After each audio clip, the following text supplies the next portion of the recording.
diseminasi mengenai budaya positif di sekolah kita. Nah, ini juga merupakan salah satu tugas saya sebagai guru penggerak di angkatan 8 ini di Kota Sukabumi. Ya, masih semangat kan? Ya, walaupun sudah siang kita masih harus tetap semangat. Biar lebih semangat, kita ice breaking dulu ya. Ya. Boleh semuanya berdiri dulu.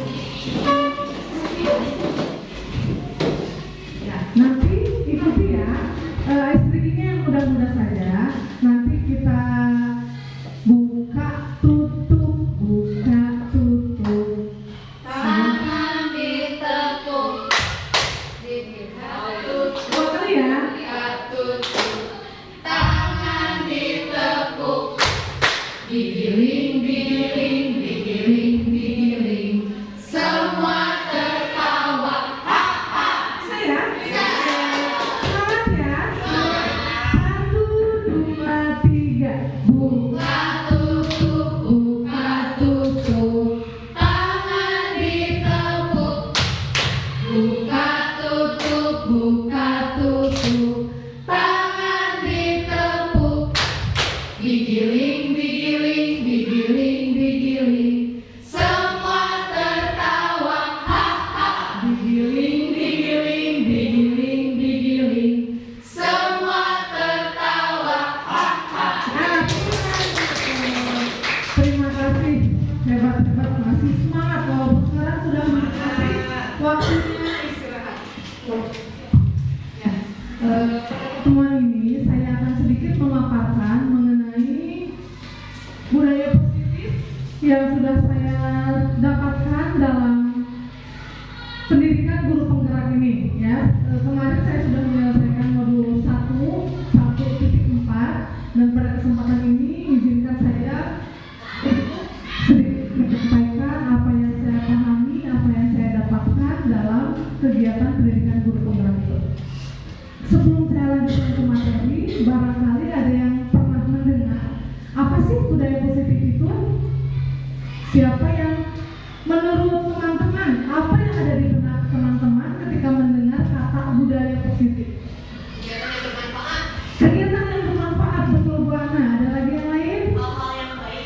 Hal-hal yang baik, Bu Siva, terima kasih. Siapa lagi?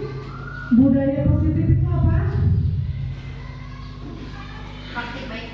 Praktik baik, boleh, terima kasih Bu Siva ya. Ya, hari ini ada beberapa materi yang akan saya sampaikan. Yang pertama, bahan paradigma belajar. Yang kedua, ada disiplin positif. Yang ketiga, nilai-nilai kebajikan. Yang keempat, motivasi perilaku manusia. Yang kelima, keyakinan kelas. Yang keenam, kebutuhan dasar manusia. Yang ketujuh, posisi kontrol guru. Dan yang terakhir adalah segitiga restitusi. Materi yang saya sampaikan ini akan sangat bermanfaat sekali untuk kita sebagai pendidik di dalam kelas. Apa yang saya sampaikan nanti bisa kita implementasikan di dalam kelas. Yang pertama, perubahan paradigma belajar. Pembelajaran dengan paradigma baru merupakan pembelajaran yang dirancang berdasarkan prinsip pembelajaran berdiferensiasi. Mungkin teman-teman ada yang pernah mendengar juga pembelajaran berdiferensiasi itu seperti apa? Ya, pembelajaran berdiferensiasi itu bertujuan untuk mewujudkan peserta didik nanti belajar akan sesuai dengan kebutuhannya, sesuai dengan teori psikologi modern, juga profil pelajar Pancasila. Seperti yang kita ketahui, profil pelajar Pancasila itu ada berapa? Ada 6. Yang pertama, kepatuhan kepada Tuhan yang Maha Esa. Yang kedua, berkebinekaan global. Yang ketiga, gotong royong. Yang keempat, benar kritis. Yang kelima, kreatif. Dan yang terakhir, mandiri. Nah, itu semua dimensi yang ada di profil pelajar Pancasila itu selalu kita laksanakan, implementasikan dalam kegiatan sehari-hari kita sebagai pendidik di kelas. Nah, ini perubahan paradigma atau teori pilihan. Kita biasanya berpikir bahwa mengontrol murid itu adalah tugas kita kita, ya. Ilusi guru mengontrol murid. Kemudian ilusi bahwa semua penguatan positif akan efektif dan bermanfaat. Kemudian ilusi bahwa kritik dan membuat orang merasa bersalah itu dapat menguatkan karakter. Ilusi bahwa orang dewasa melihat untuk memaksa, termasuk juga. Nah itu nanti perubahan paradigma tersebut akan terpatahkan dengan hal-hal seperti ini. Yang pertama, stimulus respon.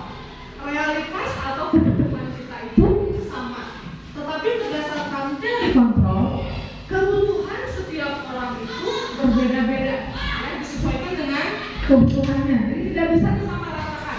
Ketika misalnya saya mengajar di kelas 4, siswa A dengan siswa B kebutuhannya itu tidak sama. Jadi ketika pemberian tugas pun sebetulnya tidak bisa disamakan. Yang kedua, semua orang melihat hal yang sama, padahal pada kenyataannya tidak semua orang itu melihat satu hal itu sebagai satu kesamaan. Ya, dari sudut pandang yang sama kita bisa melihat hal-hal yang berbeda tergantung bagaimana kita melihatnya, pandangnya dari segi mana. Kemudian yang ketiga, kita mencoba mengubah agar orang berpandangan sama dengan kita. Menurut teori kontrol, kita itu berusaha untuk memahami bahwa pandangan orang lain tentang dunia itu tidak sama. Kalau menurut si A, dunia itu bulat. Mungkin saja menurut orang lain karena kita merasa di tanah itu datar semua, berarti dunia itu tidak bulat, bumi itu tidak bulat. Mungkin seperti itu ya. Kemudian yang keempat, perilaku buruk dilihat sebagai suatu kesalahan. Nah, kalau berdasarkan teori kontrol, justru semua perilaku itu memiliki tujuannya, ya. Ada tujuan tertentu yang menyebabkan kita melakukan sebuah perilaku atau tindakan. Selanjutnya, orang lain bisa mengontrol saya, padahal pada kenyataannya hanya kita sendiri yang bisa mengontrol perilaku kita sendiri. Jadi orang lain itu mungkin hanya sekedar memberikan arahan atau mengingatkan, tetapi kembali lagi untuk pengontrolan diri sendirinya hanya diri sendiri juga yang bisa. Saya bisa mengontrol orang lain, padahal kita tidak bisa mengontrol orang lain. Justru kita sendiri yang mengontrol diri kita sendiri. Selanjutnya, pemaksaan ada pada saat bujukan gagal. Berdasarkan teori kontrol, kolaborasi dan konsensus menciptakan pilihan-pilihan baru. Dan yang terakhir, model berpikir menang atau kalah. Kalau sekarang itu model berpikirnya menang dan menang. Nah, ini dia disiplin positif. Disiplin berasal dari bahasa Latin. Katanya itu disiplina, artinya belajar. Disiplin mengacu pada disiplin diri yang memiliki tanggung jawab terhadap apa yang dilakukannya berdasarkan nilai-nilai yang diyakininya. Disiplin diri membuat orang menggali potensinya menuju sebuah tujuan apa yang dia hargai. Disiplin positif merupakan salah satu penerapan disiplin yang bertujuan untuk menumbuhkan kesadaran serta memberdayakan peserta didik tanpa imbalan atau reward, tanpa penghargaan, tanpa ancaman dan tanpa hukuman. Ini kebiasaan saya sendiri kemarin sebelum mendapatkan materi dari guru penggerak selalu membiasakan dengan reward. Ketika siswa bisa melakukan sesuatu, kita pasti akan memberikan reward. Justru hal itu sebetulnya kurang baik. Karena apa? Ketika kita memberikan reward, maka motivasi yang timbul dari dalam siswa itu bukan motivasi intrinsik, melainkan motivasi ekstrinsik. Karena apa? Karena kita mengharapkan sesuatu, mengharapkan imbalan atas apa yang kita lakukan. Ya. Sebagai pendidik, tujuan kita adalah menciptakan peserta didik yang memiliki disiplin diri, sehingga mereka berperilaku mengacu kepada nilai-nilai kebajikan universal dan memiliki motivasi intrinsik dalam perubahan perilaku ke arah yang lebih baik. Jadi dengan sosialisasi ini mudah-mudahan kebiasaan-kebiasaan kita yang terdahulu bisa kita ubah lagi sesuai dengan paradigma yang baru itu. Jadi diusahakan untuk tidak memberikan reward atau hukuman atau imbalan terhadap sesuatu yang siswa laksanakan. Nanti juga di bagian-bagian terakhir akan saya berikan contoh bagaimana ketika siswa melakukan kesalahan. Sekarang saya juga baru mengenal ada istilah segitiga restitusi. Di segitiga restitusi ini nanti akan dijelaskan bagaimana ketika menangani atau menyikapi seorang siswa yang berbuat salah, gitu ya. Nanti akan diketahui bagaimana caranya. Ini nilai-nilai kebajikan universal. Nilai-nilai kebajikan adalah sifat-sifat positif manusia yang merupakan tujuan kuliah yang ingin dicapai oleh setiap individu, baik itu siswa maupun guru. Nilai-nilai tersebut bersifat universal dan lintas bahasa, suku bangsa, agama maupun latar belakang. Tidak dibedakan agama Islam nilai kebajikannya apa saja, tidak, tapi semuanya sama memiliki nilai-nilai kebajikan universal menyeluruh. Setiap perilaku atau perbuatan memiliki suatu tujuan. Itu berdasarkan Dr. William Glasser pada teori kontrol tahun 1984. Dengan mengaitkan nilai-nilai kebajikan yang diyakini seseorang, maka motivasi intrinsiknya akan terbangun sehingga menggerakkan motivasi diri dari dalam untuk dapat mencapai tujuan mulia yang diinginkan. Ini contoh nilai kebajikan. Contoh nilai kebajikan: profil pelajar Pancasila, beriman dan bertakwa, berakhlak mulia, berpendidikan global seperti yang sudah tadi dijelaskan ya. Kemudian ada Ibu Primary Years Program atau PYP.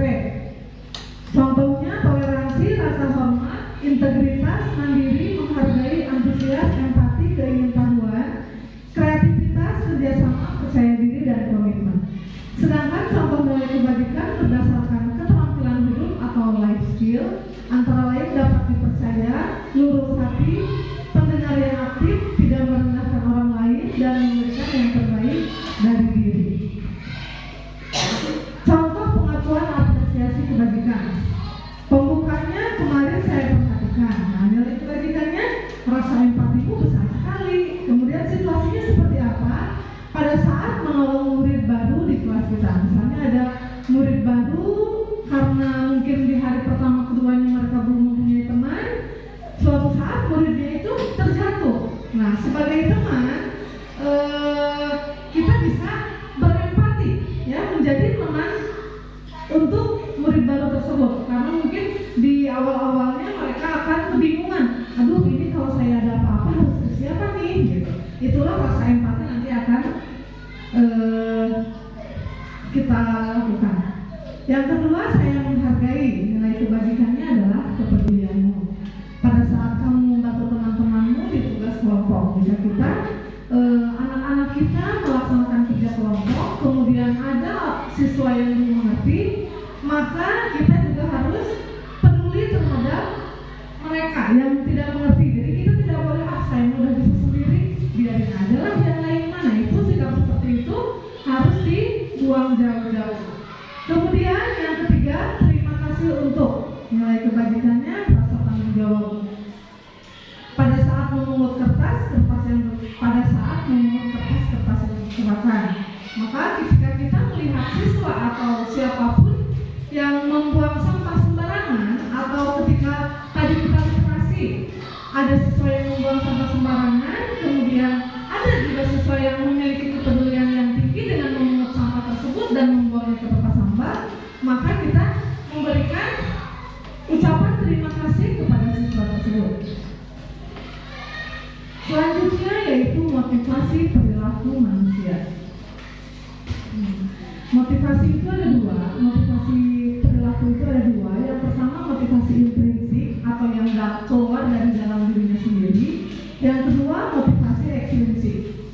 Motivasi intrinsik biasanya dilakukan untuk menghindari ketidaknyamanan atau hukuman. Contohnya ketika siswa datang terlambat ke sekolah, itu nanti suatu saat kita harus tanyakan, kenapa kamu datang tidak terlambat? Alasannya bisa ada dua. Yang pertama takut dihukum, atau yang kedua takut ingin diberikan hadiah oleh guru. Tetapi seharusnya harusnya mereka itu datang tidak terlambat itu karena apa? Karena rasa tanggung jawab sendiri, mau itu diberi hukuman atau diberi penghargaan, harusnya itu tidak berpengaruh ya. Jadi kita datang ke sekolah tepat waktu itu memang tanggung jawab saya karena saya ingin belajar dengan sungguh-sungguh, ingin menerapkan disiplin seperti itu. Kemudian motivasi ekstrinsik yang kedua untuk mendapatkan imbalan atau penghargaan dari orang lain. Banyak ya, ketika kita mengerjakan tugas, ketika anak-anak mengumpulkan tugas, semua berburu paling cepat, betul ya? Nah, karena apa? Karena ingin mendapatkan imbalan. Jadi mereka itu mengharapkan sesuatu atas perilakunya, atas tindakannya itu. Nah, yang harus ditekankan sekarang adalah motivasi intrinsik. Jadi mereka melakukan sesuatu itu bukan mengharapkan imbalan atau hukum atau takut diberi hukuman, tetapi untuk menjadi orang yang mereka inginkan dan menghargai diri sendiri dengan nilai-nilai yang mereka percaya. Itulah yang harus kita tekankan saat ini di sekolah, di kelas masing-masing. Nah, contoh hukuman itu tidak terencana atau tiba-tiba. Murid tidak tahu apa yang akan terjadi karena tidak dilibatkan. Ya, jadi ketika datang terlambat, tiba-tiba saja dihukum. Misalnya disuruh berkeliling lapangan 2 keliling misalnya. Bersifat satu arah hanya dari guru saja. Kemudian berupa hukuman fisik atau psikis. Ada lagi yang disebut dengan konsekuensi. Kalau konsekuensi itu terencana atau telah disepakati dulu oleh kedua belah pihak, baik guru maupun siswa, menyebutkan ketika melanggar keyakinan kelas, konsekuensi apa yang akan mereka terima. Jadi itu bersifat nanti dua arah, ya. Dengan konsekuensi murid buat tidak nyaman, tetapi tidak diberikan hukuman, hanya diberikan rasa tidak nyaman saja. Sikap guru selalu memonitor murid. Nah, yang ketiga ada yang disebut dengan restitusi. Restitusi merupakan proses menciptakan kondisi bagi murid untuk memperbaiki kesalahan. Proses kolaboratif yang mengajarkan murid untuk mencari solusi sendiri. Misalnya ketika siswa datang terlambat, boleh dipulang sekolah atau di jam istirahat, kita panggil. Kita tanyakan dulu kenapa, apa alasannya mereka terlambat datang ke sekolah. Kemudian kita tanyakan dulu juga keyakinan kelas apa yang sudah mereka langgar karena datang terlambat itu. Kemudian kita juga tanyakan apa solusi dari permasalahan yang mereka lakukan itu. Misalnya ketika ada siswa datang terlambat karena umpamanya tadi malamnya bermain game terlalu malam sehingga bangunnya kesiangan. Nah, nanti alasannya sudah dijelaskan, kemudian solusinya misalnya yang pertama saya minta maaf kepada ibu bapak guru karena sudah datang terlambat. Yang keduanya saya berjanji tidak akan datang terlambat lagi. Yang ketiganya saya tidak akan nonton atau main game terlalu malam lagi. Nah, itu salah satu contohnya. Nah, ini ada beberapa tindakan yang dilakukan oleh guru. Ini kita biar nggak bosan kita latihan ya, kuis ya. Siapa yang bisa? Yang pertama, mencatat 100 kali di dalam buku kalimat saya tidak akan terlambat lagi karena terlambat ke sekolah. Kira-kira ini termasuk hukuman atau konsekuensi? Hukuman konsekuensi ya, no. Hukuman atau konsekuensi? Mencatat 100 kali di dalam buku kalimat saya tidak akan terlambat. Hukuman. Nah, nggak bisa hanya salah satu. Kalau hukuman berarti bersifat satu arah hanya dari guru saja. Kalau konsekuensi ada kesepakatan dulu sebelumnya. Jadi ini yang nomor satu apa? Hukuman. Kita skip dulu, nanti di slide selanjutnya akan ketahuan jawabannya. Yang kedua, lari lapangan basket 2 kali karena terlambat hadir di sekolah. Hukuman. Yang ketiga, murid diminta push up 15 kali karena tidak menggunakan masker di sekolah. Hukuman. Sepakat hukuman?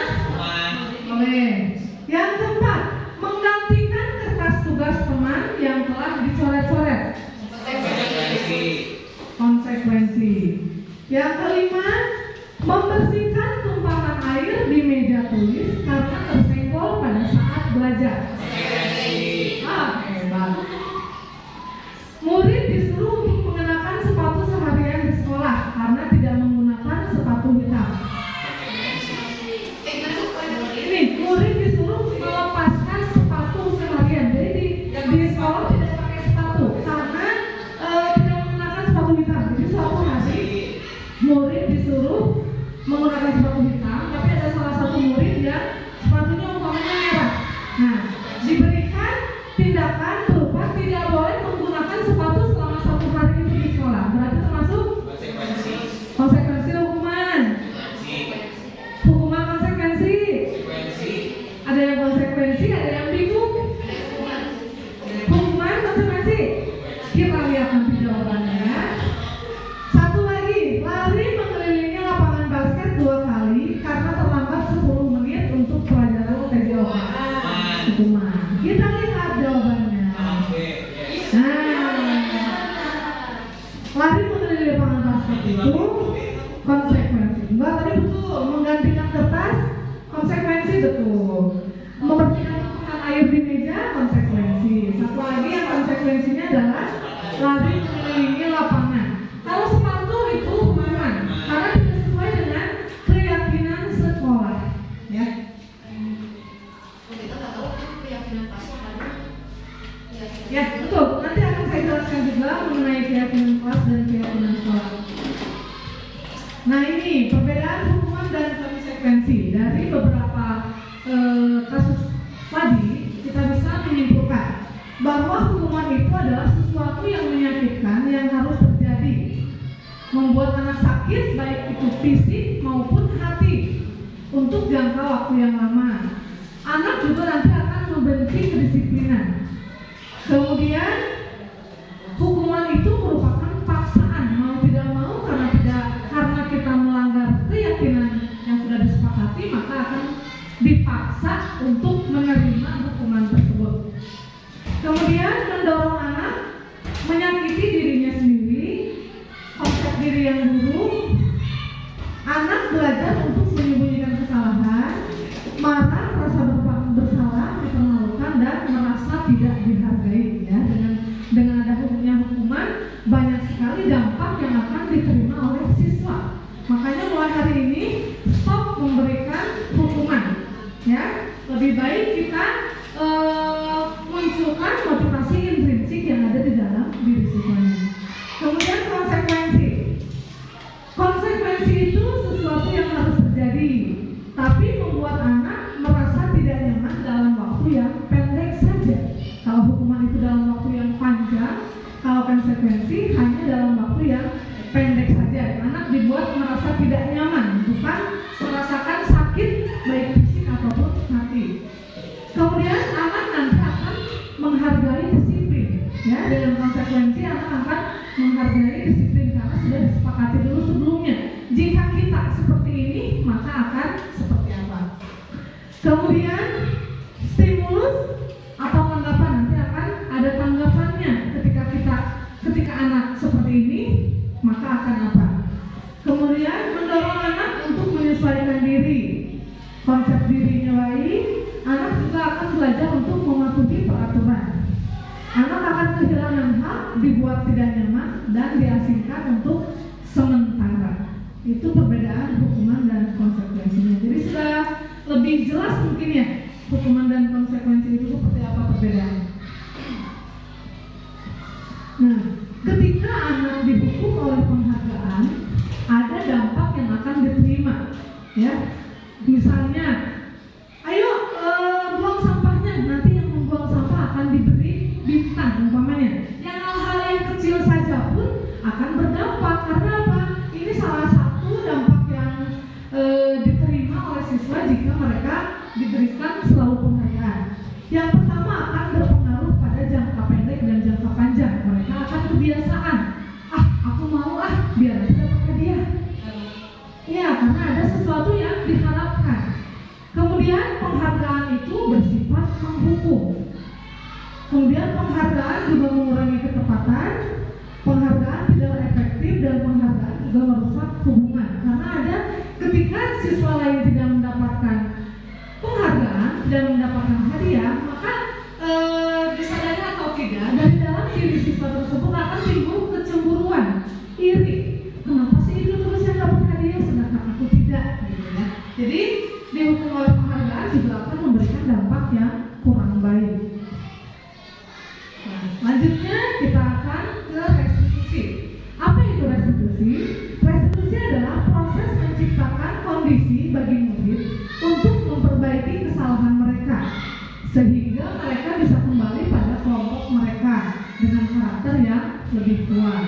Restitusi juga merupakan proses kolaboratif yang mengajarkan murid untuk mencari solusi untuk masalah yang mereka hadapi dan membantu murid berpikir tentang orang seperti apa yang mereka inginkan, ya, menjadi tujuan yang mulia, dan bagaimana mereka harus memperlakukan orang lain sesuai dengan pendapat dosen tahun 2004. Ciri-ciri restitusi. Yang pertama, restitusi itu bukan untuk menebus kesalahan, namun untuk belajar dari kesalahan. Apa yang telah kita lakukan tidak akan dilakukan lagi di kemudian hari.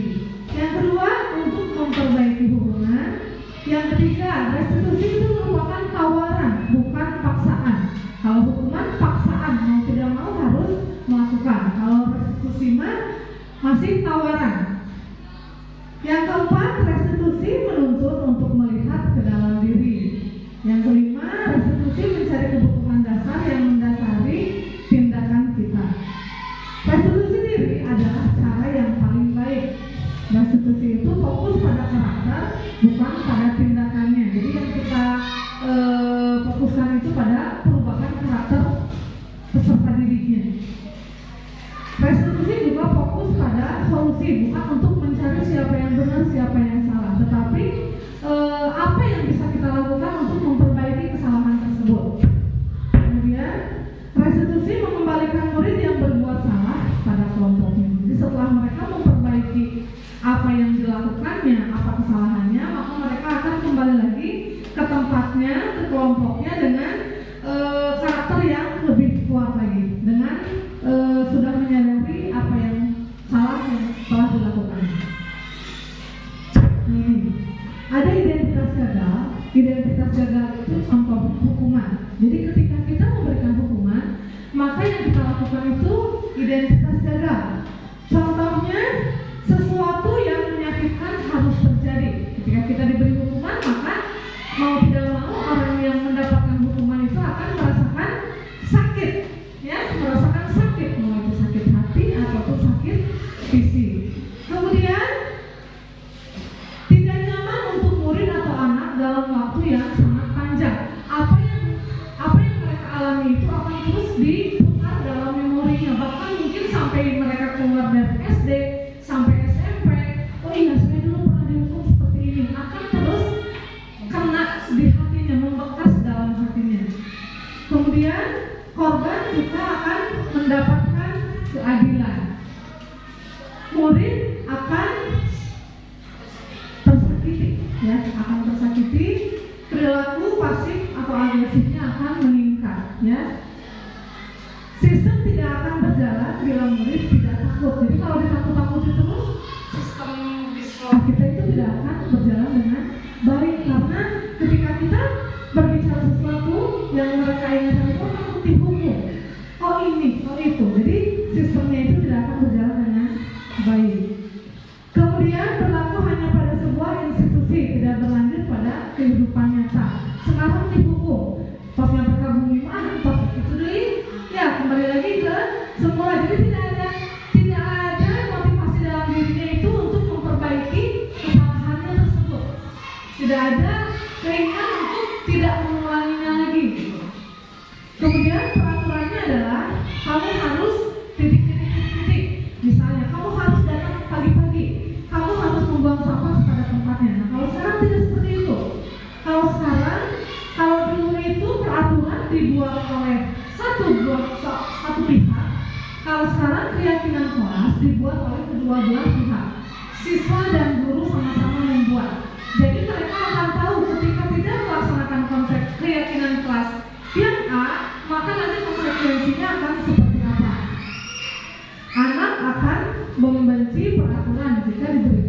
hukuman. Biasanya kalau diberikan hukuman itu kita akan semakin ngeyel ya. Jadi ada penasaran pengen melakukan hal itu, ingin tahu apa sih nanti hukuman yang akan diberikannya lagi. Nah, identitas berhasil atau sukses dinyatakan sukses jika disiplin atau tindakannya itu mendapatkan sanksi berupa konsekuensi ataupun restitusi. Misalnya sesuatu itu harus terjadi. Kalau sanksi ya, disanksi atau konsekuensi, sesuatu harus terjadi. Kalau direstitusi, maka bisa dipilihkan, ditawarkan apa nih yang akan kita lakukan untuk memperbaiki kesalahannya. Kemudian konsekuensinya, siswa merasa tidak nyaman untuk jangka waktu yang pendek. Namun direstitusi akan menguatkan murid dalam jangka waktu yang panjang. Efeknya akan lebih baik lagi. Korban bisa diabaikan kalau di konsekuensi. Kalau direstitusi, murid akan mendapatkan penguatan bahwa apa yang sudah dilakukannya itu merupakan kesalahan dan bagaimana cara memperbaiki kesalahan tersebut. Kemudian memerlukan monitoring dan supervisi terus-menerus dari guru kalau konsekuensi. Tetapi kalau restitusi, murid akan belajar untuk mempertanggungjawabkan perbuatannya sendiri. Membantu penerapan mengikuti peraturan dalam masyarakat. Konsekuensi kalau restitusinya fokus pada pemecahan masalah dalam jangka waktu yang panjang. Kemudian murid juga akan menghormati peraturan ketika diberikan konsekuensi.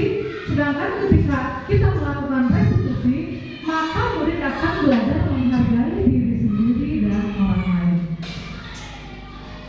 Nah, ini dia keyakinan kelas.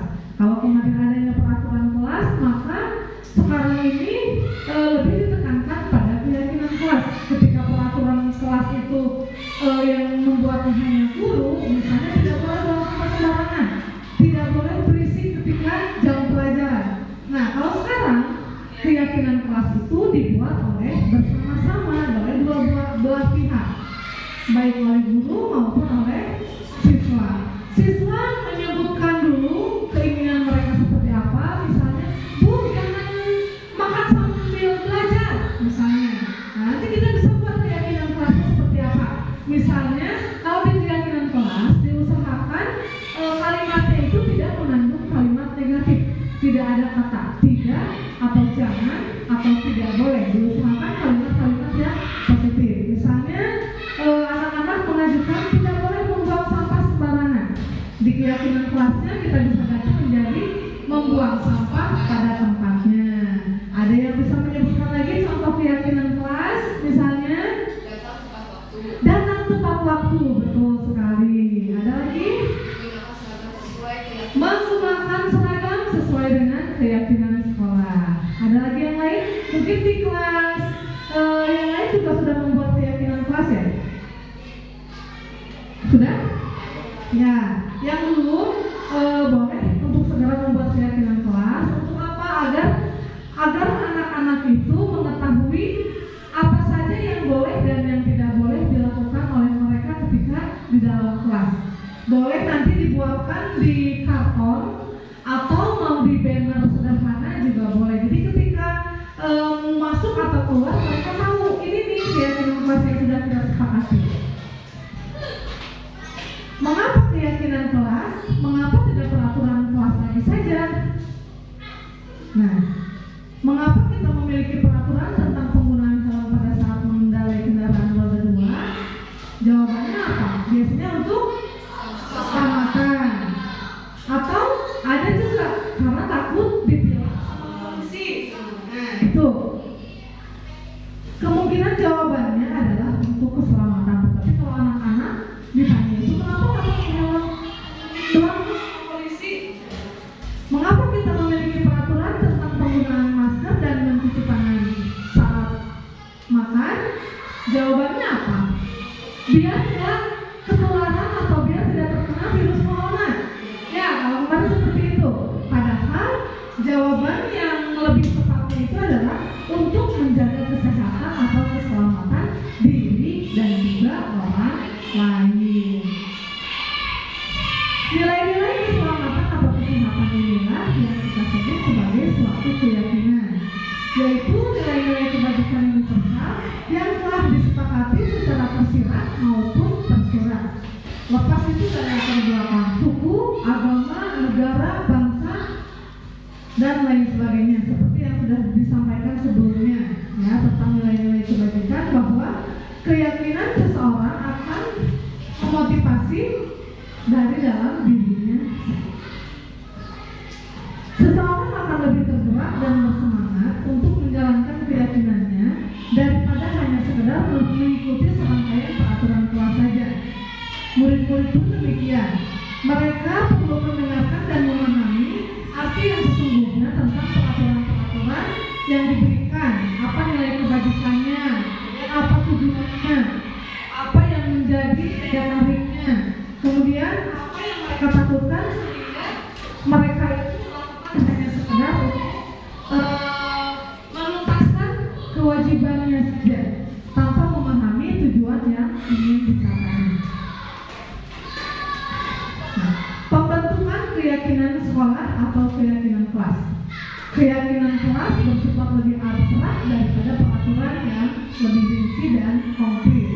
Keyakinan kelas biasanya merupakan pernyataan-pernyataan yang universal. Pernyataan keyakinan kelas senantiasa dibuat dalam bentuk kalimat yang positif. Kemudian keyakinan kelas hendaknya tidak terlalu banyak, jadi mudah diingat oleh siswa dan dipahami oleh seluruh warga kelas. Keyakinan kelas sebaiknya sesuatu yang dapat diterapkan di lingkungan tersebut. Misalnya belajar dengan tertib dan disiplin. Ya, jadi di lingkungan kelas itu setiap siswa melaksanakan apa yang sudah menjadi keyakinan kelasnya tersebut. Contoh yang lain, ketika akan membuang sampah, maka mereka sudah meyakini bahwa membuang sampah yang betul itu adalah ke tempat sampah. Semua warga kelas hendaknya ikut berkontribusi dalam pembuatan keyakinan kelas lewat kegiatan surat pendapat. Ya. Jadi mereka ikut menyampaikan pendapatnya tentang keinginan mereka itu nanti seperti apa yang akan diyakininya di dalam kelas. Kemudian bersedia meninjau kembali keyakinan kelas dari waktu ke waktu. Jika ada yang harus direvisi atau harus diperbaiki, mungkin nanti akan disesuaikan dengan kondisi selanjutnya. Prosedur pembentukan keyakinan kelas. Yang pertama, mempersilakan warga sekolah atau murid menyampaikan pendapatnya mengenai peraturan yang perlu disepakati oleh kelas atau sekolah. Ya, kalau keyakinan sekolah berarti nanti disepakati oleh seluruh warga sekolah. Kalau keyakinan kelas berarti oleh warga kelas saja. Kemudian mencatat semua masukan-masukan para murid atau warga sekolah di papan tulis atau di kertas pesan. Ini bagi yang belum membuat keyakinan kelas, cara seperti ini nanti boleh dilakukan di dalam kelas ya. Yang pertama, memberikan kesempatan kepada siswa untuk menyampaikan pendapat mengenai keinginan mereka tentang peraturan atau keyakinan nanti. Yang kedua, dituliskan dulu di papan tulis boleh atau di kertas karton boleh, apa saja yang diajukan oleh siswa-siswa tersebut. Yang ketiga, susunlah keyakinan tersebut sesuai dengan pembentukan keyakinan sekolah atau pembentukan keyakinan kelas. Gunakanlah kata-kata yang positif, yang negatifnya dihilangkan, kemudian kita ubah menjadi kata-kata yang positif. Contohnya, jangan berlari di kelas atau koridor. Nah, kalimatnya diganti menjadi berjalanlah di kelas atau di koridor. Seperti tadi, jangan membuang sampah sembarangan, diganti menjadi buanglah sampah pada tempatnya. Boleh ya, mau dilaksanakan di kelas ya. Selanjutnya, ajak warga sekolah atau murid-murid untuk menemukan nilai kebajikan atau keyakinan dari peraturan tersebut. Keyakinan ini dimasukkan dalam daftar yang akan disepakati. Kemudian, kegiatan ini juga merupakan pendalaman pemahaman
yaitu Doni.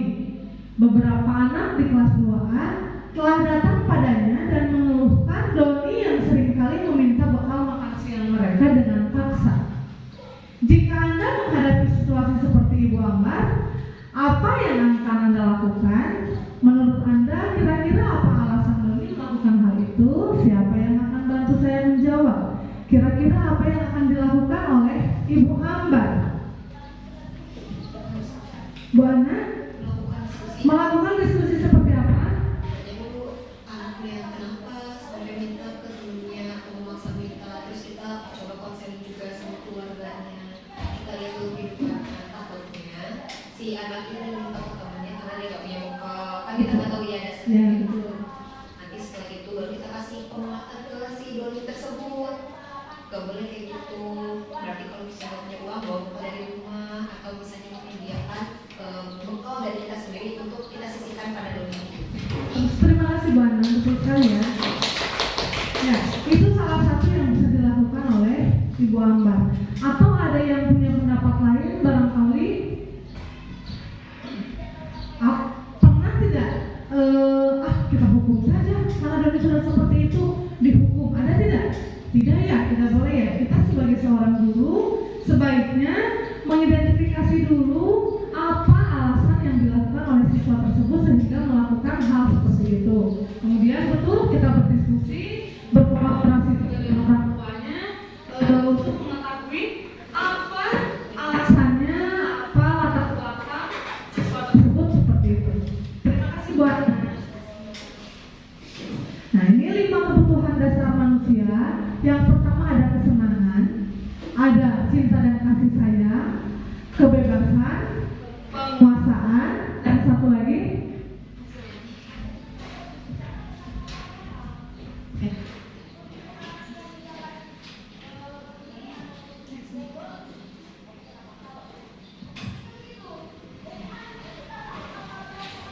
yang kelimanya kebutuhan bertahan hidup. Yang ke-1 kebutuhan bertahan hidup. Kebutuhan bertahan hidup adalah kebutuhan yang bersifat fisiologis untuk bertahan hidup. Misalnya kita membutuhkan makan, rumah atau tempat tinggal, pakaian, dan lain sebagainya. Kebutuhan biologis biasanya bagian dari proses reproduksi, termasuk kebutuhan untuk tetap bertahan hidup. Komponen psikologis pada kebutuhan ini meliputi kebutuhan akan perasaan aman dan nyaman. Dalam kasus Doni di atas, apabila jawaban Doni ketika ditanya oleh Ibu Ambar adalah karena ia lapar dan orang tuanya tidak membawakannya bekal, maka kebutuhan dasar yang sedang berusaha dipenuhi oleh Doni adalah kebutuhan untuk bertahan hidup. Seperti yang sudah dijelaskan oleh Bu Ana, kalau memang Doni tidak dibekali makanan dari rumah, maka untuk bertahan hidup kita sebagai guru punya solusinya, antara lain dengan menyisihkan bekal teman-temannya untuk diberikan kepada Doni. Jadi tidak membiarkan Doni untuk meminta makanan temannya secara paksa. Yang kedua, kasih sayang dan rasa diterima. Kebutuhan untuk disayangi dan diterima meliputi kebutuhan akan hubungan dan koneksi sosial, kebutuhan untuk memberi dan menerima kasih sayang, dan kebutuhan merasa menjadi bagian dari suatu kelompok.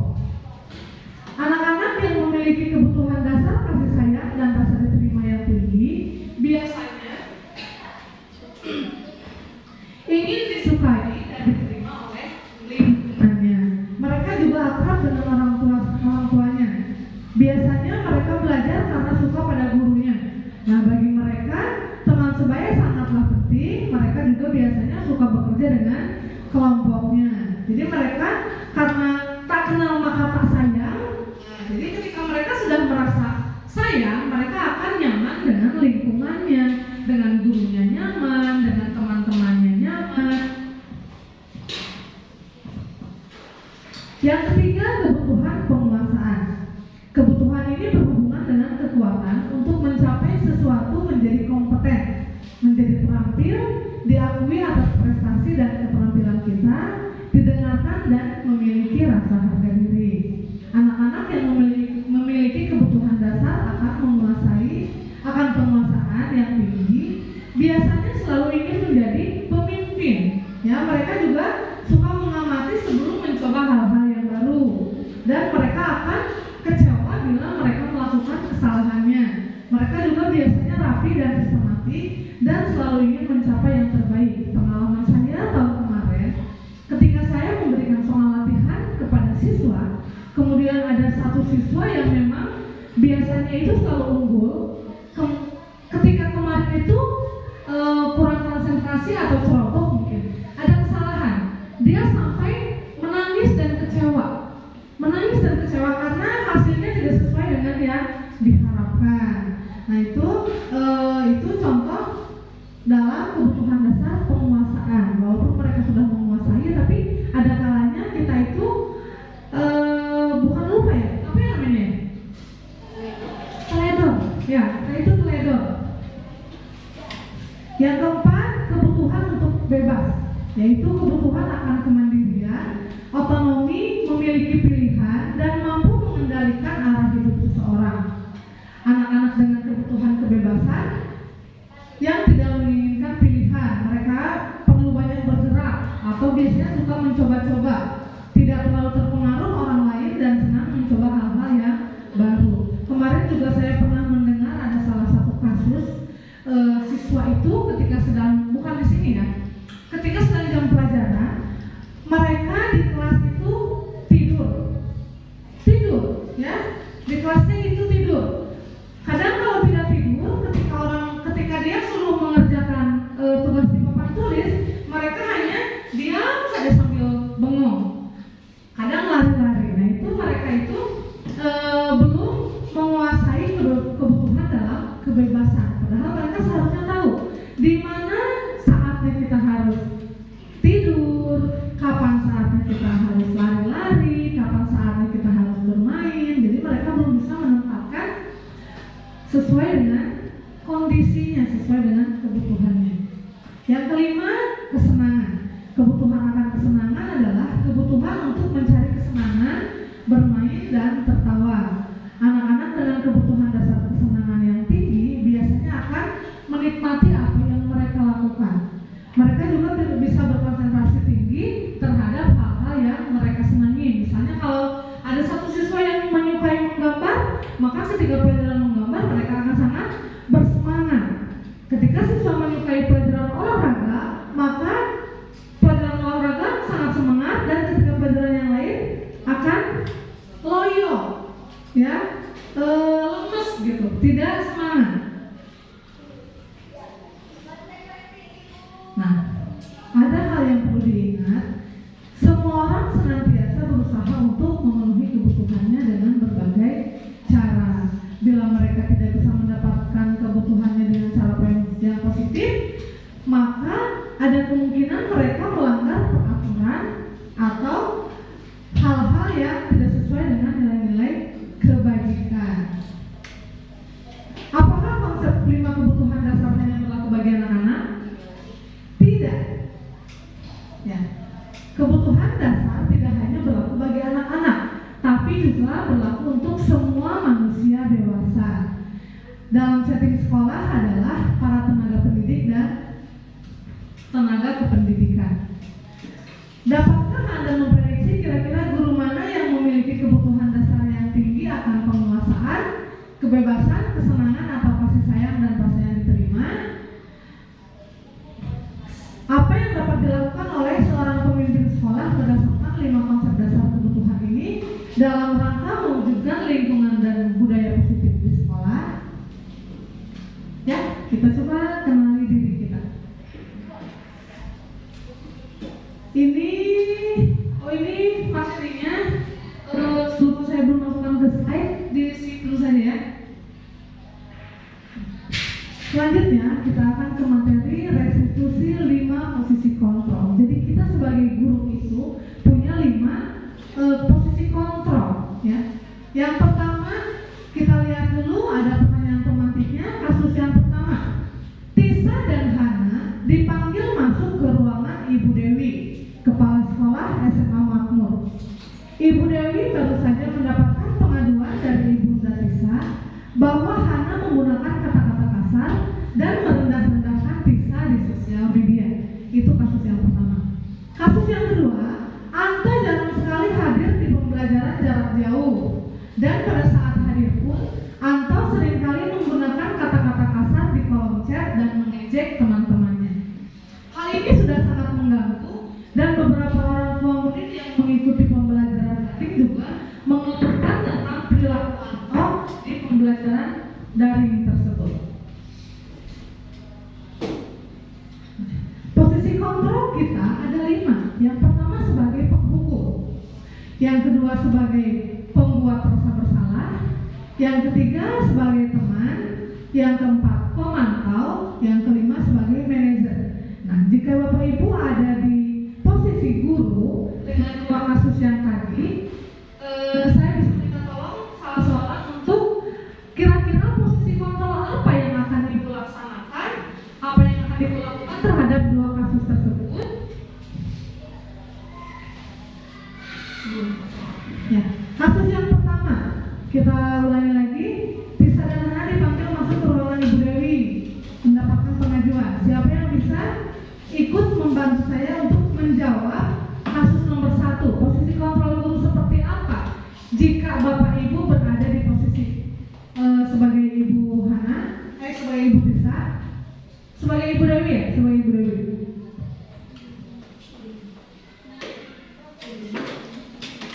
Penghukum, pembuat merasa bersalah, teman, pemantau, atau manajer. Bu Ripa, jika Bu Ripa berada di posisi Ibu Dewi, maka posisi kontrol yang mana yang akan Bu Ripa lakukan? Sebagai manajer.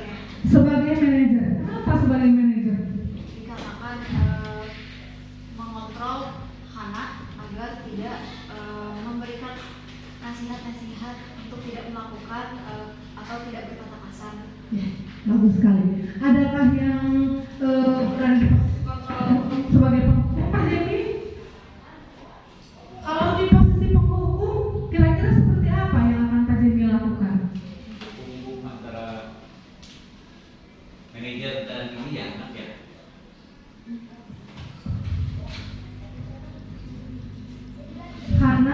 Hana itu berkata kasar, merendahkan Tisa di sosial media. Kalau Pak Jenny ada di posisi Ibu Dewi, maka Pak Jenny akan melakukan posisi kontrol apa? Kalau tadi Bu Rifa sebagai manajer, kalau Pak Jenny, kira-kira apa yang Pak Jenny lakukan?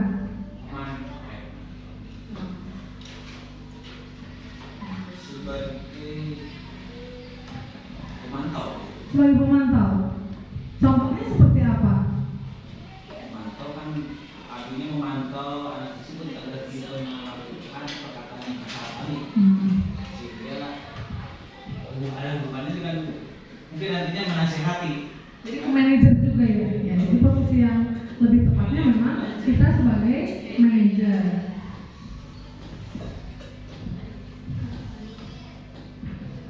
Nah, penghukum.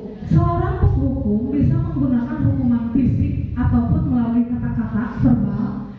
Orang-orang yang menjalankan posisi penghukum senantiasa mengatakan bahwa sekolah memerlukan sistem atau alat yang dapat lebih menekan murid-murid lebih dalam lagi. Guru yang menerapkan posisi penghukum akan berkata, patuhi aturan saya, atau awas, akan saya berikan hukuman, misalnya seperti itu. Kamu selalu saja salah, pasti selalu yang terakhir selesai. Nah, kata-kata tersebut harus dihindari. Ya, walaupun memang pada kenyataannya di sekolah kita, di kelas selalu ada siswa yang melaksanakan tugasnya itu paling terakhir. Kadang-kadang kalau kita lagi kesel, kamu mah selalu aja paling terakhir. Nah, itu sebetulnya di situ kita berperan sebagai penghukum secara tidak langsung, ya. Guru seperti ini senantiasa percaya hanya ada satu cara agar pembelajaran bisa berhasil, yaitu cara dia apa? Menghukum atau memberikan konsekuensi. Ciri penghukum biasanya menggunakan nada suara yang tinggi, bahasa tubuhnya bisa melotot atau jarinya nunjuk-nunjuk seperti ini. Terlambat lagi, pasti terlambat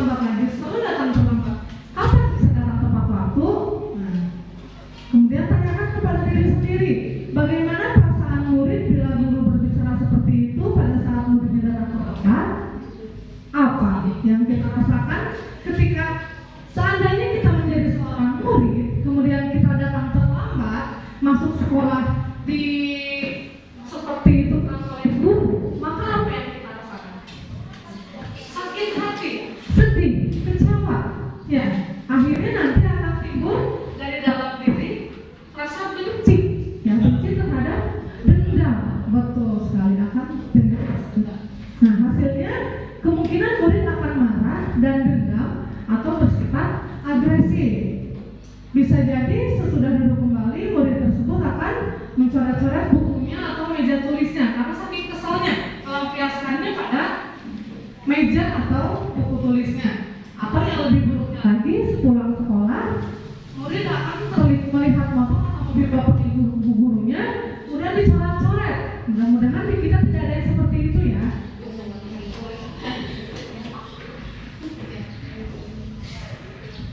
Posisi yang kedua yaitu pembuat rasa bersalah. Posisi ini biasanya guru akan bersuara lebih lembut. Pembuat rasa bersalah akan menggunakan keheningan yang membuat orang lain itu merasa tidak nyaman. Jadi lamun cek ieu mah disungkun. Itu ya, disungkun. Akan membuat tidak nyaman, merasa bersalah atau rendah diri. Kata-kata yang keluarnya biasanya ibu sangat kecewa sekali dengan kamu. Kan biasanya lembut ya, lembut tapi artinya dalam, menusuk di hati. Ya, beberapa kali bapak harus memberitahu kamu ya. Gimana coba kalau orang tua kamu tahu kamu berbuat begini?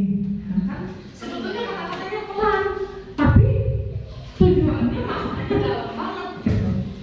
Nah, di posisi ini murid akan memiliki penilaian diri yang buruk tentang diri mereka.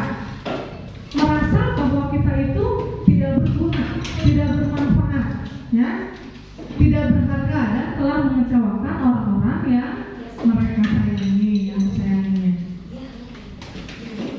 Kalau membuat rasa bersalah, biasanya suaranya itu memelas, halus, atau sedih.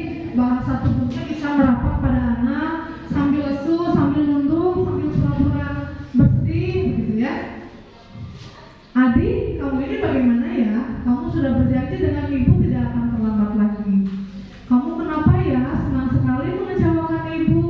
Ibu benar-benar kecewa sekali. Bagaimana? Seperti itu ya contohnya ya. Nah, bagaimana perasaan murid bila ditegur dengan cara seperti itu? Akan merasa bersalah, akan merasa bahwa dirinya itu tidak berguna, betul ya. Nah, murid akan merasa bersalah karena telah mengecewakan ibu atau bapak gurunya. Murid juga akan merasa menjadi orang yang sudah gagal karena tidak bisa membahagiakan orang yang disayanginya. Kadang-kadang sikap seperti ini justru lebih berbahaya dari seorang penghukum, ya, karena emosi yang tertanam dalam anak itu akan disimpan rapat-rapat dalam hatinya. Murid akan menahan perasaannya ketika diberi hukuman coret-coret buku, coret-coret motor atau kempesan banyak. Nah, ketika dibuat merasa bersalah, mereka akan menumpahkan amarahnya dengan cara yang negatif. Murid akan merasa tertekan dan suatu saat ketika sudah mencapai puncaknya, maka mereka juga akan meletus amarahnya dan bisa menyakiti diri sendiri maupun orang lain. Nah, posisi kontrol sebagai teman. Pada posisi ini, guru tidak akan menyakiti murid, namun akan tetap berupaya untuk mengontrol muridnya melalui persuasi atau bujukan atau secara pendekatan yang pribadi. Posisi teman pada guru bisa negatif ataupun positif. Dikatakan positif jika hubungan baik yang terjalin antara guru dan murid, ya. Misalnya dengan cara humor untuk mengenalkan seseorang, atau mereka juga akan berkata, ayolah bantu bapak kerjakan dengan baik dong tugasnya. Itu posisi kontrolnya sebagai teman. Atau ayo ingat tidak bantuan bapak selama ini, kan selama ini sudah bapak bantu, masa kamu sekarang tidak mau bantu bapak? Kemudian ya sudah, hari ini tidak apa-apa, nanti ibu akan bantu bereskan. Nah, hal negatif seperti itu bila suatu saat guru tersebut tidak membantu, maka murid akan merasakan kecewa. Ya, saya pikir bapak atau ibu teman saya itu merasa dikecewakan dan tidak mau lagi berusaha karena kebiasaan. Ketika kita tidak selesai mengerjakan tugas, maka ada guru yang membantu. Contoh posisi sebagai teman, ada suaranya itu akrab, ramah, bisa bercanda, bahasa tubuhnya juga merapat pada murid, sambil senyum atau matanya sambil kedip-kedip mungkin ya. Tapi kalau untuk kelas besar itu tidak boleh seperti itu ya, untuk kelas tinggi ya, nanti akan bahaya. Adik, ayolah, bagaimana sih kamu? Kemarin kamu sudah janji ke bapak bukan? Kenapa terlambat lagi? Sambil tertawa ringan. Ya sudah, tidak apa-apa. Duduk dulu sana, nanti Pak Guru bantu. Kamu ini sambil senyum-senyum gurunya seperti itu ya. Nah, bagaimana perasaan murid jika gurunya seperti itu? Apa?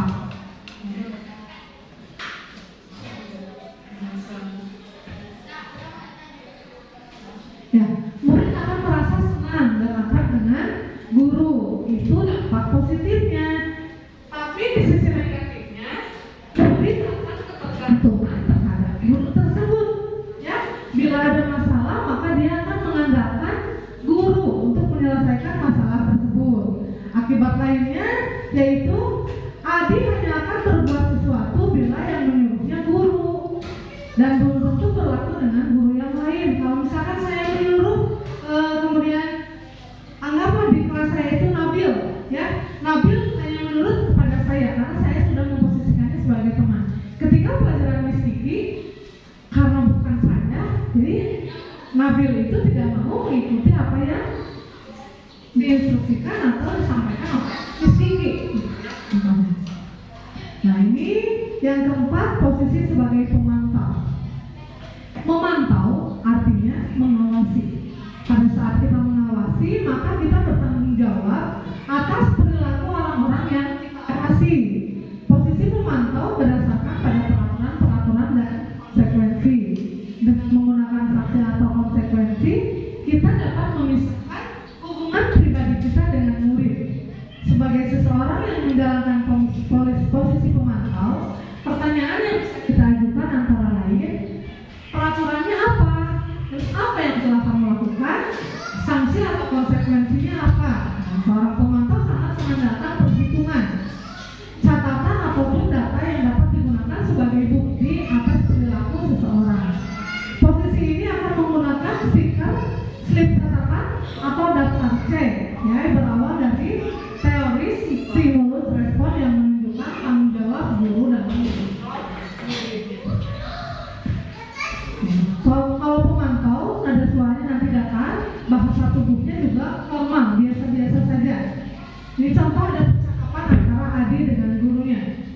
Adi, tahukah kamu jam berapa kita mau mulai? Tahu Pak, kata guru. Kamu terlambat 15 menit. Apakah kamu sudah mengerti konsekuensi yang harus dilakukan bila terlambat? Adi menjawab, paham Pak, saya harus tinggal kelas pada jam istirahat nanti dan mengerjakan tugas ketertinggalan saya.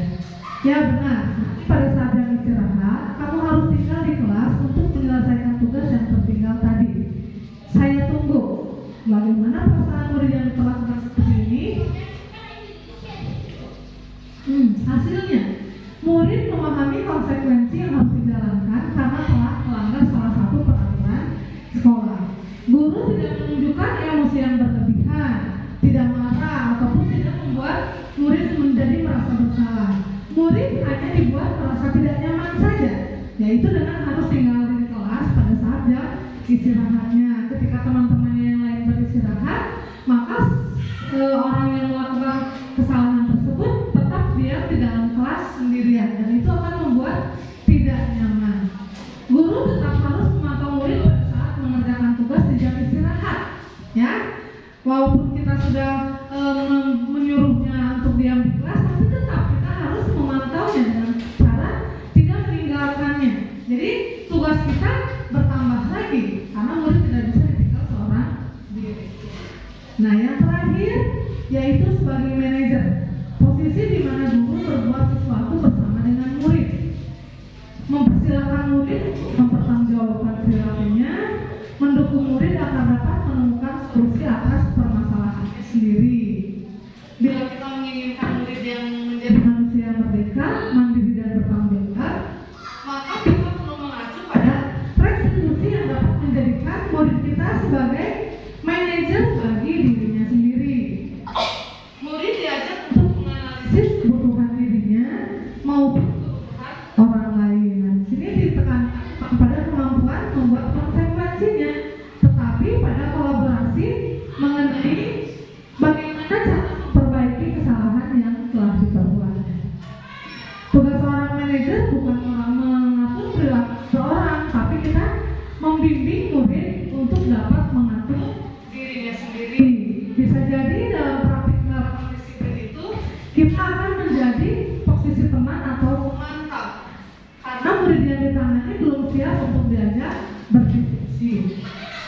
Namun perlu disadari bahwa tujuan akhir dari 5 posisi kontrol guru itu adalah pencapaian posisi manajer, di mana posisi inilah murid dapat menjadi pribadi yang mandiri, merdeka dan bertanggung jawab atas segala perilaku dan sikapnya yang pada akhirnya akan menciptakan situasi yang nyaman, positif dan aman. Nah, ini sebagai seorang manajer, nada suara yang dikeluarkan itu tulus, kemudian bahasa tubuhnya tidak kaku dan mendekat ke murid. Contohnya, adik, apakah kamu mengetahui jam berapa sekolah dimulai? Tahu Pak, jam 7.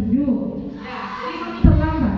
Kira-kira bagaimana kamu akan memperbaiki masalahnya? Jadi manajer itu kita menanyakan alasannya seperti apa, kemudian menanyakan juga solusi yang akan ditempuh untuk tidak memulai kesalahan seperti itu tadi lagi. Bagaimana perasaan murid jika kita diperlakukan seperti itu?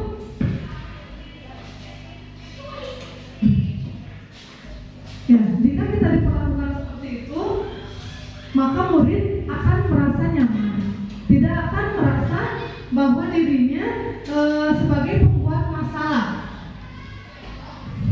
Ya. Fokus ada pada murid, tapi bukan untuk membahagiakan guru ataupun orang tuanya. Namun pada posisi manajer, guru akan mengembalikan tanggung jawab pada murid untuk mencari jalan keluar dari permasalahannya. Selanjutnya yaitu segitiga restitusi. Segitiga restitusi ada 3 tahapan. Yang pertama, menstabilkan identitas. Yang kedua, validasi tindakan yang salah. Yang ketiga, menanyakan keyakinan. Di menstabilkan identitas, kita semua akan melakukan hal yang terbaik yang bisa kita lakukan. Misalnya, ketika ada salah satu murid yang terlambat datang ke sekolah, kita panggil di jam istirahat atau di pulang sekolah. Kita panggil, kenapa? Kamu kemarin terlambat ya? Iya Bu. Kemudian ditanya, kenapa kamu terlambat? Ya, ditanya dulu kenapa kamu terlambat. Nah, setelah itu kita bisa jawab seperti ini. Semua orang pasti pernah melakukan kesalahan.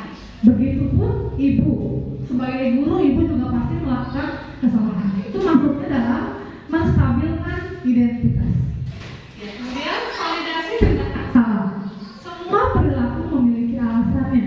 Siswa yang tadi dipanggil, anggaplah misalnya Doni itu terlambat, setelah dipanggil tadi menstabilkan identitas sudah. Kemudian yang kedua, validasi tindakan yang salah. Kita tanya, ibu ingin tahu apa alasan Doni sampai datang terlambat. Nah, itu masuknya ke validasi tindakan yang salah. Kemudian menanyakan keyakinan. Contohnya seperti ini. Setelah tadi Doni menyampaikan alasannya, kemudian kita lanjutkan dengan, Doni tahu tidak keyakinan kelas apa yang sudah Doni langgar ketika Doni terlambat datang ke sekolah? Lalu nanti akan menjawab, ya Bu, saya tahu. Keyakinan kelas yang mana? Kata ibu gurunya. Disiplin Bu, saya datang terlambat, saya tidak disiplin. Itu ya, menanyakan keyakinan. Kemudian nanti setelah seperti itu nanti Doni akan bertanya, apa solusi yang akan Doni lakukan sehingga Doni tidak melakukan lagi kesalahannya. Misalnya yang pertama,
pemaparan materi hari ini.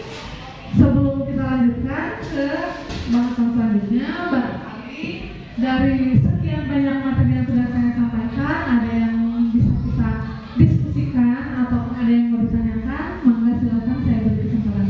Ya, Pak Dewi, silakan. Terima kasih. Setelah tadi membahas tentang positif di sekolah-sekolah, ada banyak hal dan cara selama ini yang mungkin sudah lama mengajar ataupun yang baru, itu yang baru mungkin hal yang baik dalam cara mengajar dan nanti ya. Nah, ada sistem atau teknik caranya masing-masing setiap guru untuk menjadikan di dalam kelas khususnya murid-murid itu memang juga dari guru itu di dalam kelas siswa dapat nyaman ya, dalam mengikuti setiap pembelajaran dan berhasil atau sukses nanti ke depannya, sehingga anak-anak itu bisa membanggakan dirinya sendiri dalam hal ini maupun gurunya juga berhasil kan gitu ya. Nah, ternyata dari beberapa pengalaman sebelumnya juga mungkin dalam mengajar ada teknik-teknik tersendiri yang mungkin sekarang dijelaskan oleh Bu ya dalam teknik-teknik pembelajaran selama di sekolah. Nah, teknik-teknik ini mungkin sudah dievaluasi dan sudah diteliti lah oleh berbagai jenis dari pengalaman seluruh guru mungkin di Indonesia ya ini ya. Nah, sehingga akan terlihat dampak baik atau tidaknya dalam guru itu memberikan teknik mengajarnya. Nah, di sini saya pribadi dari selama ini teknik yang sudah diberikan pada anak, yaitu tadi mungkin kalau harus 100% harus mengikuti ini semuanya juga ya, yaitu kan memang semuanya juga walaupun yang sudah pengalaman senior maupun tidak senior pun ya masih tetap kurang ilmu itu dalam mengajar pada anak. Intinya begini aja gitu ya, dalam sistem pembelajaran yang sekarang sudah diteliti yang dilakukan biaya ini mungkin ya. Nah, dari tentang masalah pemberian materi atau pemberian positif dalam sikap ataupun dari segi apa tadi ada hukuman atau konsekuensi bisa terakhir sampai ke segitiga restitusi. Nah itu mungkin nanti Bu Yayu bisa menjelaskan caranya saja. Berarti kita itu utamanya apa gitu ya, itu yang utamanya menjelaskan yang utamanya untuk memberikan penerangan sistem cara mengajar yang baik untuk zaman sekarang ini. Baik, terima kasih Kak Dewi. Ya, jadi berdasarkan pemaparan saya tadi itu dapat disimpulkan, sebetulnya kesimpulannya simpel saja. Yang pertama, jika kita ingin siswa itu menjadi lebih baik, maka munculkanlah motivasi yang ada dalam diri siswanya sendiri. Ya, motivasi dari dalam diri siswanya sendiri, jangan dengan motivasi ekstrinsik. Atau motivasi ekstrinsik itu apa? Karena takut dihukum atau karena ingin mendapatkan penghargaan. Itu yang pertama yang harus dihindari. Kemudian yang kedua, jadi anak itu tidak diberikan hukuman atau tidak diberikan penghargaan atas setiap tindakan atau perilakunya, ya. Kemudian ada segitiga restitusi. Jadi ketika kita mengalami suatu masalah, ketika kita di lapangan menemukan permasalahan, sebaiknya kita sebagai guru menerapkan segitiga restitusi itu. Yang pertama, validasi, ya. Yang pertama, menstabilkan identitas dulu. Ya, kemudian yang keduanya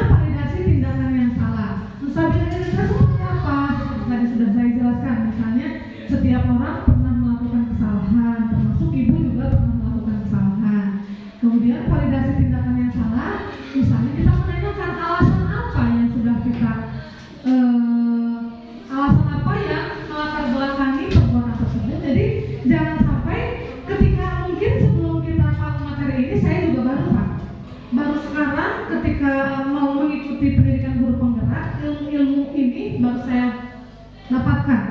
Pada awalnya ketika saya bertemu dengan masalah seperti itu, saya malah tak manggil siswa, tapi tidak dengan tahapan-tahapan seperti ini. Ya mungkin seperti tadi sudah sampaikan juga, posisinya sebagai pemantau, hanya bertanya, menanyakan apa alasannya saja. Padahal seharusnya sebelum kita ke alasan, kita stabilkan dulu identitasnya, kemudian keyakinannya seperti apa, ya solusi dari masalahnya itu. Kemudian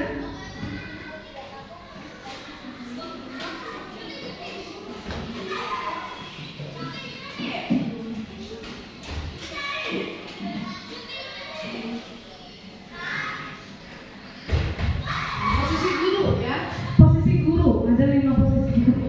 Tapi yang harus dihindari itu yaitu posisi sebagai penghukum, pembuat rasa bersalah, teman, ataupun pemantau. Jadi yang seharusnya dilakukan oleh guru itu sebagai seorang manajer, ya, sebagai seorang manajer.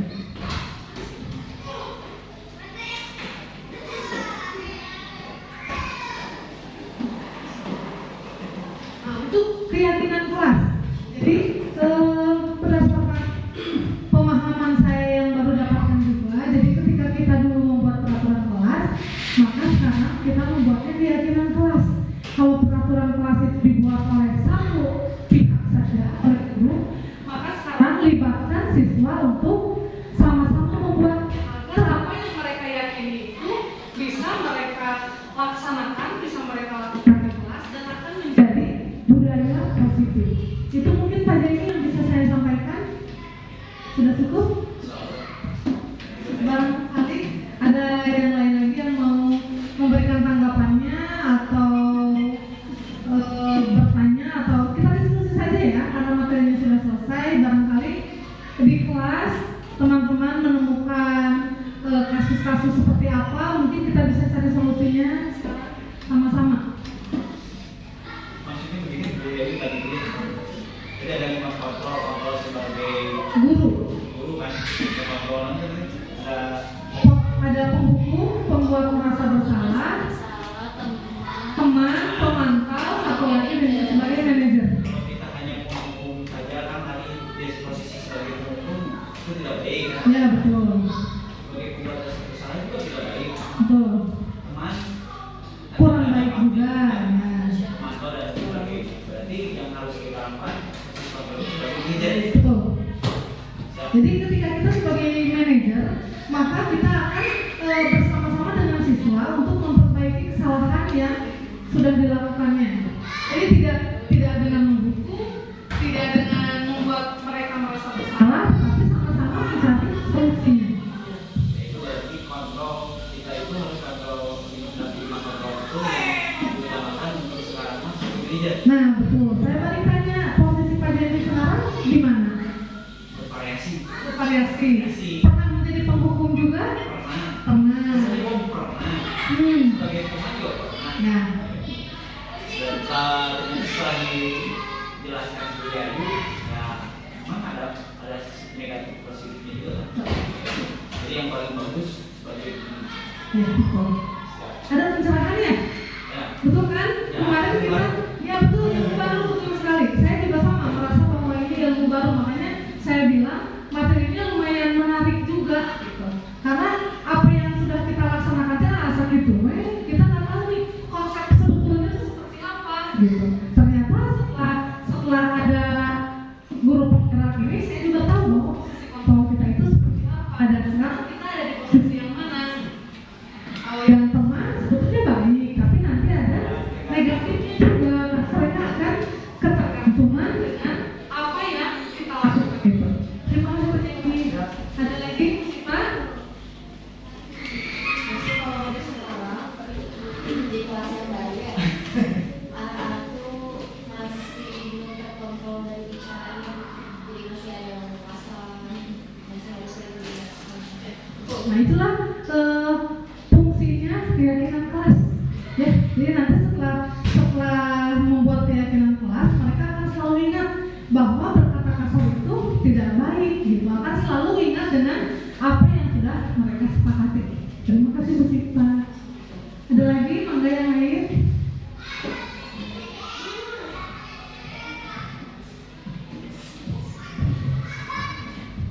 Sudah cukup ya?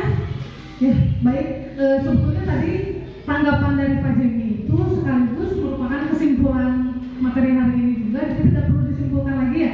Saya ucapkan terima kasih kepada rekan-rekan semua yang sudah berkenan hadir dalam diseminasi ini. Mudah-mudahan apa yang kita dapatkan hari ini bermanfaat untuk kita sebagai guru, juga untuk murid-murid kita semuanya. Kita tutup kegiatan ini dengan mengucapkan hamdalah. Alhamdulillah. Terima kasih saya ucapkan. Mohon maaf apabila ada kata-kata yang kurang berkenan. Wabillahi taufiq wal hidayah. Wassalamualaikum warahmatullahi wabarakatuh.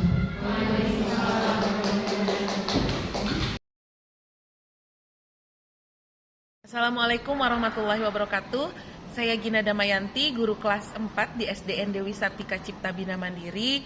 Alhamdulillahirrabbilalamin, hari ini saya sudah memperoleh ilmu baru terkait dengan budaya positif yang sudah disampaikan oleh Ibu Rahayu dari SDN Dewi Sartika Cipta Bina Mandiri CGP Angkatan 8. Terima kasih banyak, ilmu yang sangat bermanfaat, membuka wawasan baru kepada saya terkait dengan budaya positif, apalagi menyangkut dengan teori kontrol yang memang ternyata selama ini saya melaksanakan, yang saya lakukan adalah teori kontrol yang mungkin dirasa masih kurang tepat gitu. Tapi setelah mendapatkan informasi ilmu baru dengan apa yang disampaikan oleh Ibu Rahayu, saya mendapatkan pemahaman baru dan mudah-mudahan saya bisa aplikasikan di kelas saya khususnya, dan mudah-mudahan saya bisa aplikasikan secara umum di SDN Dewi Sartika Cipta Bina Mandiri.